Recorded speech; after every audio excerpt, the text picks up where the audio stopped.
نبی کریم صلی اللہ علیہ وآلہ وسلم نے ارشاد فرمایا، جس کا مفہوم کچھ یوں ہے کہ جب ایک کافر یا فاجر وہ شخص جو ایمان لانے کے بعد بھی دین پر عمل نہیں کرتا، جب اس کی روح قبض کرنے کے لیے ملک الموت آتے ہیں تو ان کے ساتھ بے شمار بہت زیادہ خوفناک شکل والے فرشتے بھی آتے ہیں، اور فرمایا کہ وہ فرشتے اتنے زیادہ ہوتے ہیں کہ اس کافر یا فاجر شخص کی نظر جہاں تک جاتی ہے وہاں تک اس کو وہ خوفناک شکل والے فرشتے نظر آتے ہیں۔ اب یہاں پر ذہن میں ایک سوال آتا ہے کہ آخر وہ کتنی خوفناک شکل والے فرشتے ہوں گے؟ تو اس کا جواب بہت سمپل ہے کہ ایک شخص کے اعمال جتنے زیادہ برے ہوں گے اتنی زیادہ خوفناک شکل والے فرشتے اس کی روح قبض کرنے کے لیے آئیں گے، اور پھر ملک الموت ان سے کہیں گے اخرجی ایتھا النفس الخبیثہ، کہ اے خبیث گندی روح باہر نکلا اور اپنے رب کے غصے سے سزا سے مل۔ اور پھر وہ فرشتے اس شخص کی روح کو ایسے اس کے جسم سے نکالیں گے کہ جیسے ایک لوہے کی کنگھی کسی اون کے اندر سے گزاری جائے۔ آسان الفاظ میں اس کافر یا فاجر کی روح کو اس کے جسم سے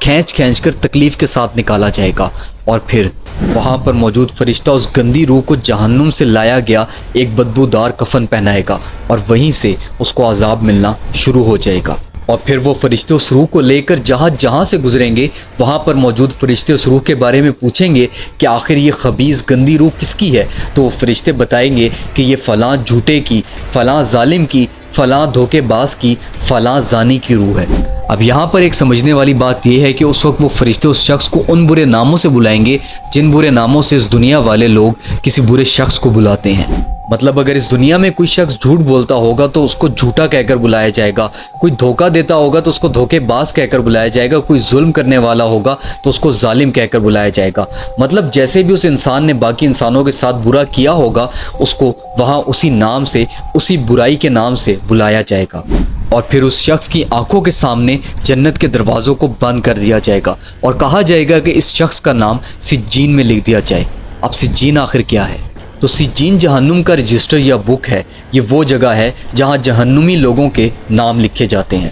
اور پھر اس کے بعد نبی کریم صلی اللہ علیہ وآلہ وسلم نے ارشاد فرمایا کہ اس شخص کی روح کو اس کے جسم میں پھینک دیا جائے گا۔ مطلب جیسے ایک ایمان والے شخص کی روح کو اس کے جسم میں پیار سے واپس ڈالا جاتا ہے، ایک کافر، ایک گنہگار کے ساتھ ایسا نہیں ہوگا، بلکہ اس کی روح کو جہنم میں اس کا مقام دکھانے کے بعد واپس قبر میں اس کے جسم میں پھینک دیا جائے گا۔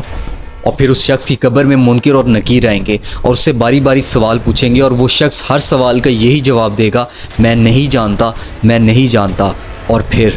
آواز آئے گی کہ اس نے جھوٹ کہا، یہ جانتا تھا لیکن جاننے کے باوجود بھی یہ ایمان نہیں لایا۔ اور ایسا ہی ایک گنہگار کے بارے میں بھی ہوگا جس نے دنیا میں اسلام تو قبول کر لیا لیکن اسلام کے مطابق زندگی نہیں گزاری، تو قبر میں وہ گنہگار مسلمان بھی جواب نہیں دے پائے گا۔ اور پھر فرشتوں کو حکم دیا جائے گا کہ اس شخص کو جہنم کا کفن پہنا دیا جائے اور اس کے لیے جہنم کی آگ کو لایا جائے اور اسے جہنم میں اس کا مقام دکھایا جائے، اور پھر اس شخص کی قبر کے اندر جہنم کی ایک کھڑکی یا دروازے کو کھول دیا جائے گا اور اس شخص کو جہنم میں اس کا مقام، اس کی جگہ، اس کا عذاب دکھایا جائے گا، اور پھر آہستہ آہستہ اس کھڑکی سے یا دروازے سے جہنم کی آگ اس کی قبر کے اندر داخل ہوتی جائے گی، اور اس کے بعد اس کافر یا فاجر کی قبر اس کے لیے تنگ ہونا شروع ہو جائے گی، اور اتنی تنگ ہو جائے گی کہ اس کی دونوں پسلیاں آپس میں گھس جائیں گی، اور پھر اس شخص کی قبر میں ایک خوفناک گندی شکل والا بدبودار شخص داخل ہوگا، اور قبر والا شخص اس سے پوچھے گا کہ تم آخر کون ہو؟ تو وہ جواب دے گا کہ میں تمہارے برے اعمال ہوں، اور اس کے بعد اس شخص کی قبر میں اس کے اعمال کے حساب سے اس کو عذاب دیا جائے گا، اور قیامت تک اس کو عذاب ملتا رہے گا، اور وہ شخص قبر کے عذاب میں اللہ سے دعائیں کرے گا کہ اے اللہ قیامت کبھی نہ آئے، کیونکہ وہ جانتا ہوگا کہ قبر میں جو اس کو عذاب مل رہا ہے وہ قیامت میں ملنے والے عذاب کی صرف ایک ذرا سی جھلکی ہے۔